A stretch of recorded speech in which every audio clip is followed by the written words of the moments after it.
مقابلة ما يعني إجبروا كونغرا ما كونغرا سيمين بيستو بينجي تباغي 2022 كونغرا ما سيمين يعني السنوني الشنغال السنوني ويتشكرن أوجي هدف وأرمانجا ماشي كرنا وكونغري جريداي يكتبون جوان يزيدي رخصتين كرنا جوان يزيدي يكتبون وشيكرنا يعني حركتي الشنغال ده إجبركو يعني أو تشتكي لازمة بتشتي جدا بتجريداينا الرخصتين كرن ويكتبون جوان مرة تشتكي لازمة وكو جوان ولاد باريس ببنا جواني إن ولاد باريس السر أساسي سيستم كي آزادي سيستم باراستنا آجلا السر الفكر وفلسفة ريبرتي خو رخصتن بكن وجوانا رخصتن بكن السربي أساسي أمتخازن يعني شيء ببا الجهة مدى البدري أو تنين يعني روشة جوان يزيدي يعني خلك شنغالي بتني بوان وقريدايا أو بجوان يزيدي عامة كشتي وقريدايا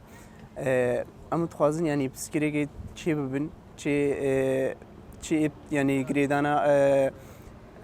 تشتي جدا وتنا قريداين يعني إيش معتقدي خقوت البن إيش خقوت البن يعني دارت كمان كنا بأوروبا فانتشتي وسام تخازن الريل فانتشتا بقولن يعني فانتشتا شيء بكن وقودي دري الفيدري نوع حاليا بيجن إيش دارت كمان بيجنا مشبر ملي إشبر ملي إيكولوجي إشبر فان أويد وسادرت كمان بيجا أم تخازن تشتي أم شارسر بكن و بروجي أم شيء بكن چل ملی ایکولوژی دبا چل ملی اکونومی دبا چل ملی سیاسی ملی پاراستنی الچن ملا همادا ام جوانا حاضر بکن يعني جوانا ازدی کاربن به چه اشکالی اب چند شکل همو کا نواقع 2014 بن اب چه اشکالی چه تشبیه پیشوان کاربن يعني البرخو بسكن پاراستنا خو بکن چه ملی سیاسی با چه ملی يعني اش چن ملا هما کاربن خوشیکن تشتي نوع حاليا تشتي هاي مهم تشتي أم يعني سرت سكن بيجن أم شيء بكن الرخصتين كرنا جوانا إجبر الريبرتي بيجن جوانتي دست بيجر من جوانتي بسرجي بكفن إجبر بيكي يعني الرخصتين كرنا جوانا تشتي كي جلكي مهمة وهم جيكي سروي أو سكن سروي أساسي الرخصتين كرنا جوانا الري الفرمانة بكرن يعني تجاري دي فرماني دي تري أو شيء نبن يعني هذاني ريخستن هيا فرماني شو فرماني دي بام تشينا بنم قلتني ما إيش يعني إشوان هر يعني شي شباب شي أو با ضميري ما تشينا بقول بكأجي هاي يهوجن ديام تذمين هوجن شهادة إذا دهاتينا أداين هتانكي خلاص ببا أو تشتي شيء ويل 2014 وشو بري هنجي يتشوي أم تركاوي دري بدن أو أشخاص أو فرمان شكرين أو ديسائين الجي خضرونين بيجي تشتي إيش ماي مطلوب وكو جوان أم تركا جي خواندن أم جي خبر الرياضة أم بن نكسكي جذابة وفكري يعني أم عالمينا هنجي فرمان السرا درباز بينا عالمينا راستيا خضر رفن وي حقيقتي قبولنا كنج وي حقيقتي ترسن بجز الهوجن فرمانه را درباز بما تمام مزيد دمكي سكنم هتانكي فرمانه كي دريتي بس لازم ام ريل وي اوي بغرين ام ريل وي غرين و يعني تشتكي اول شنقه تشتكي يعني دبيجي جدا شنقال تشتكي جدا نوغا تشتكي شو دري شنقال بيروسترنينا جيه يعني نجيه ما بتني جيه بابو بابيرد ما جيه يعني جاكي بيروزا يعني أو إجبر يعني أو جوانا رخصتن كرنا مسر بي أساسية سر أساسا يعني نا راستي كتيا جوان